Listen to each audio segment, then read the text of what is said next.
Hi అండి, అందరికీ నమస్కారం. Welcome to cook with Swarna YouTube channel. ఈరోజు నేను మీ అందరి కోసం చాలా ఈజీ మరియు చాలా రుచికరమైన రెసిపీ తీసుకొని వచ్చాను.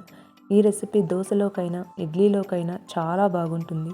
ముఖ్యంగా ఉదయం బ్రేక్ఫాస్ట్కి ఐడియల్ రెసిపీ. ఇది కేవలం 5 నిమిషాల్లో తయారవుతుంది. ఇంకా కేవలం 3 ఇంగ్రీడియంట్స్తో చాలా ఈజీగా చేసుకోవచ్చు. అయితే ఆలస్యం చేయకుండా రెసిపీ ఎలా చేయాలో చూద్దామా? ముందుగా కావాల్సినవి ఎండుమిర్చి 10 నుండి 15, మీకు ఎంత కారం కావాలో అంత సరిపడా తీసుకోండి. మీడియం సైజు ఉల్లిపాయలు ఇలా కట్ చేసుకున్నవి 2 స్మాల్ టమోటాస్ కట్ చేసుకున్నవి. మీరు పెద్దవి తీసుకున్నట్లయితే 1 తీసుకున్నా సరిపోతుంది. ఇప్పుడు ఒక మిక్సీ జార్ తీసుకొని ముందుగా ఎండుమిర్చి వేసుకోవాలి. తర్వాత కోసుకున్న ఉల్లిపాయ ముక్కలు కూడా వేసుకోవాలి. ఇప్పుడు రుచికి సరిపడా ఉప్పు వేసుకుని మిక్సీకి మూత పెట్టి గ్రైండ్ చేసుకోవాలి. ఇది ఒకసారి ముద్దలా అయ్యాక ఇప్పుడు కోసుకున్న టమోటా ముక్కలు వేసి మళ్ళీ మెత్తగా గ్రైండ్ చేసుకోవాలి.